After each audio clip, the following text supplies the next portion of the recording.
Hello दोस्तों, आप सभी कैसे हैं। मैं आशा करता हूं आप सभी अच्छे होंगे। आज के सेशन में हम बात करने वाले हैं बिहार ITI अनुदेशक बहाली का सिलेबस के बारे में। जो नोटिफिकेशन 2022 में आने वाली है उसके सिलेबस के बारे में चर्चा करेंगे, वो भी विस्तार रूप से। और ये सिलेबस का PDF मैंने जो है विभाग के अंदर से फोटो खींचा था, इसी में से मैंने सिलेबस निकाला है और 100% ये सिलेबस सटीक होगा। जो लोग पढ़ लेंगे उनके साथ कोई प्रॉब्लम नहीं होगा ये अनुदेशक बहाली के लिए। तो विस्तार रूप से हम चर्चा करेंगे। उससे पहले जो लोग चैनल को सब्सक्राइब नहीं किया, चैनल सब्सक्राइब कर ले, साथ साथ बेल आइकन दबा ले, ताकि जो भी इस प्रकार का नोटिफिकेशन हम डालें सबसे पहले उन तक नोटिफिकेशन पहुंच सके। तो दोस्तों हम देर न करते हुए स्टार्ट करते हैं। जैसा कि आप लोग को पिछले वीडियो में भी मैंने एक बार बताया था, जो 100% यानी कि कोई भी एग्जाम जो है 100 नंबर यानी 100% होता है, जिसमें से 50% आपका हो जाएगा, 50% रिटर्न से होगा और 50% जो है आपको परसेंटेज जो क्वालिफिकेशन का मिलेगा उसका होगा। ये 50% में आपका 20% जो है टेक्निकल क्वालिफिकेशन से मिलेगा और 30% जो है हाँ सही है, टेक्निकल क्वालिफिकेशन से मिलेगा और 30% आपको जो मिलेगा वो CITS से मिलेगा। किससे? CITS से 30% मिलने वाला है। और ये 50 मार्क्स जो देख रहे हैं 50% मार्क्स, ये 50% मार्क्स आपका होगा रिटन एग्जाम से। रिटन एग्जाम में आपको हो सकता है मे बी 50 क्वेश्चन नहीं 100 क्वेश्चन होगा और वो 50 मार्क्स का होगा। 50 मार्क्स का होगा, 50 मार्क्स का ये क्वेश्चन आपका रह सकता है। 50 क्वेश्चन की संख्या, लेकिन मार्क्स की संख्या और क्वेश्चन की संख्या 100 हो सकता है। तो ये आपका पहले वीडियो में भी मैंने चर्चा किया था और आज भी इसको कर दिए। एक एक करके हम डिस्कशन करते हैं सिलेबस के बारे में। लास्ट में, इस वीडियो के लास्ट में हम आपको चर्चा करने वाले हैं फिर से ये जो क्या इसका आगे जो है क्या नोटिफिकेशन कब तक आने वाली है इसके बारे में भी चर्चा करेंगे। और थोड़ा सा हम चर्चा कर लेते हैं सिलेबस में जो है इलेक्ट्रीशियन का आज मैंने ये सिलेबस को एक्सप्लेन कर रहा हूँ। और मैकेनिकल और डीजल मैकेनिक, फीटर वगैरह जितनी भी है उसको अगले वीडियो में हम चर्चा करेंगे। आज सिर्फ हम इलेक्ट्रीशियन के करने वाले हैं। तो फर्स्ट में आप लोगों को दिख रहा होगा यहाँ पे, फर्स्ट में आपको क्या पढ़ना है, टूल्स पढ़ना है। इलेक्ट्रीशियन का जो सभी टूल्स है, टूल्स को पढ़ना है। इलेक्ट्रीशियन के सभी टूल्स फर्स्ट में आपको पढ़ना है, ध्यान रखना है। अगला है बेसिक इलेक्ट्रिसिटी यानी प्रारंभिक विद्युत, बेसिक इलेक्ट्रिसिटी पढ़ना है। सेकंड चैप्टर आपको ध्यान रखना है। यहाँ से क्वेश्चन आएगा, हम आगे इसमें और बताएंगे किस किस चैप्टर से क्या कितना क्वेश्चन रह सकता है, इसके बारे में भी चर्चा करेंगे। थर्ड में आप लोगों को दिख रहा होगा यहाँ पे, थर्ड में है क्या, कंडक्टर और इंसुलेटर यानी चालक और अचालक दोनों, चालक और अचालक दोनों पढ़ना है।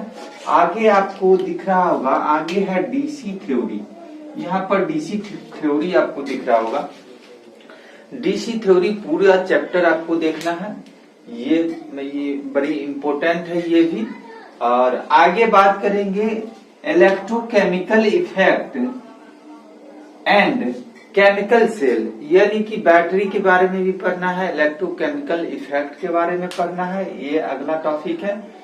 उससे आगे है आपको मैग्नेट पढ़ना है, यानी मैग्नेट, इलेक्ट्रोमैग्नेट और मैग्नेट यानी दोनों चीज को क्लियर करना है। यानी मैग्नेट चैप्टर को आपको फुल क्लियर करना है यहाँ से भी।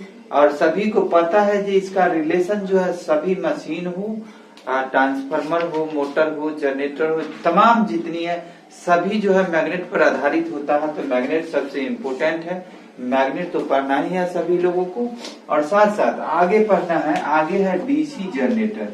क्या है आगे पढ़ना है? DC generator. DC जनरेटर का फुल जो इसमें सीरीज शंट कंपाउंड होता है सभी के बारे में पढ़ना है। और आगे हम बताएंगे, आगे है DC मोटर। DC मोटर को भी पढ़ना है आपको। DC मोटर, DC जनरेटर का अलग चैप्टर है, DC मोटर का अलग चैप्टर है। आगे पढ़ना है इलेक्ट्रिकल वायरिंग यानी वायरिंग चैप्टर को भी आपको देखना है अच्छा तरह से। वायरिंग से भी सवाल रहने वाला है। क्योंकि मैंने टॉपिक जो वहां से सिलेबस डाला गया है उससे निकाला है। उसके अंदर ये भी मेंशन है, बहुत टाइप का विस्तार रूप से हम और चर्चा करने वाले हैं। आगे जो है, आगे यहाँ पर दिख रहा होगा एसी थ्योरी। एसी थ्योरी का भी आपको विस्तार रूप से देखना है, क्योंकि एसी जो है सभी लोगों को कमांड नहीं होता है, और इसमें थोड़ा सा ज्यादा एसी में सभी बच्चे को प्रॉब्लम भी होता है। तो एसी को विशेष रूप से देखना है, एसी थ्योरी को। अगला पॉइंट है कि पॉलीफेज इलेक्ट्रिकल सिस्टम, यानी बहुप्रणाली विद्युत। तो पॉलीफेज को भी आपको देखना है, अच्छा से पॉलीफेज पढ़ लेना है। उससे आगे है अल्टरनेटर।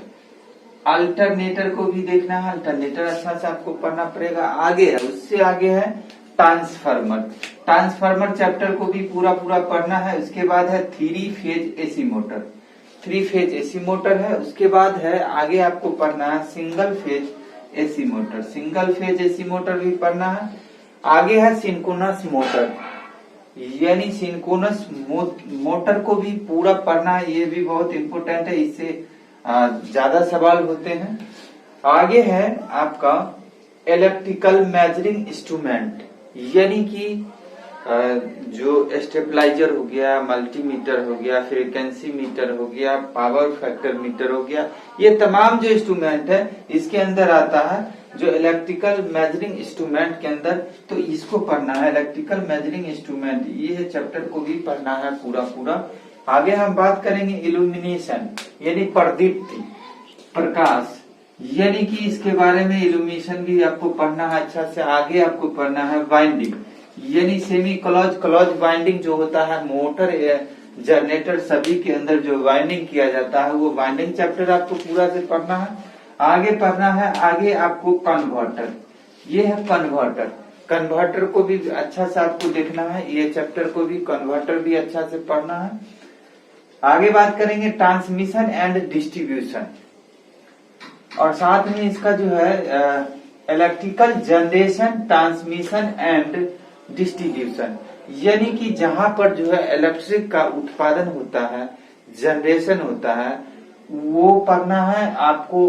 ट्रांसमिशन भी पढ़ना है, यानी एक स्टेट से अलग जो ट्रांसमिट किया जाता है उसको भी पढ़ना है। उसके बाद साथ डिस्ट्रीब्यूशन, यानी डिस्ट्रीब्यूशन को भी अच्छा से पढ़ना है। और लास्ट में आपको ध्यान रखना है बेसिक इलेक्ट्रॉनिक्स। बेसिक इलेक्ट्रॉनिक्स को भी पढ़ना है, ये तो मैंने बता ही दिया।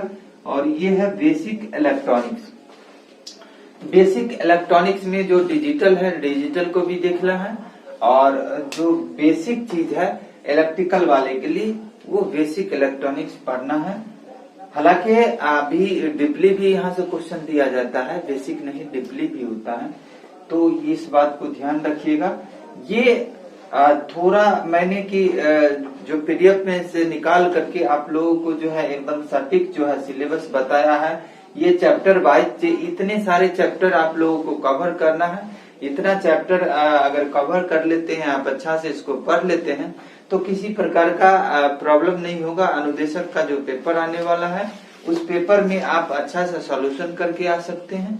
रह गई साथ बात की नोटिफिकेशन के बारे में भी हम चर्चा करेंगे। बहुत आप लोगों को जानकारी भी होगा। अभी फिलहाल मैं बीच में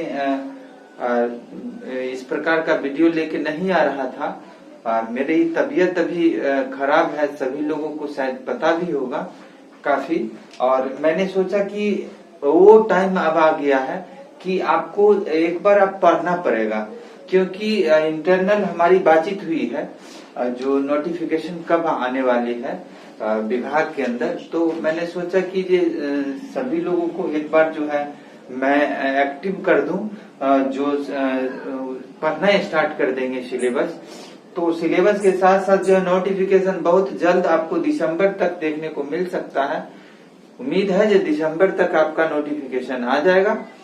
और आप लोग स्टार्ट कर दीजिए चैप्टर बाय चैप्टर पढ़ना। और साथ जो है मेरी तबीयत अभी ठीक हो रहा है, तो हम क्लास भी यहाँ पर स्टार्ट कर देंगे। आप लोगों को कंटिन्यू क्लास भी देने वाले हैं, कंटिन्यू क्लास मिलेगा।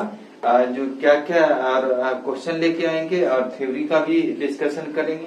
एक बात को ध्यान रखना है, जो ये सिलेबस था नॉन-टेक का एक भी क्वेश्चन नहीं रहने का है बिहार ITI अनुदेशक बहाली में।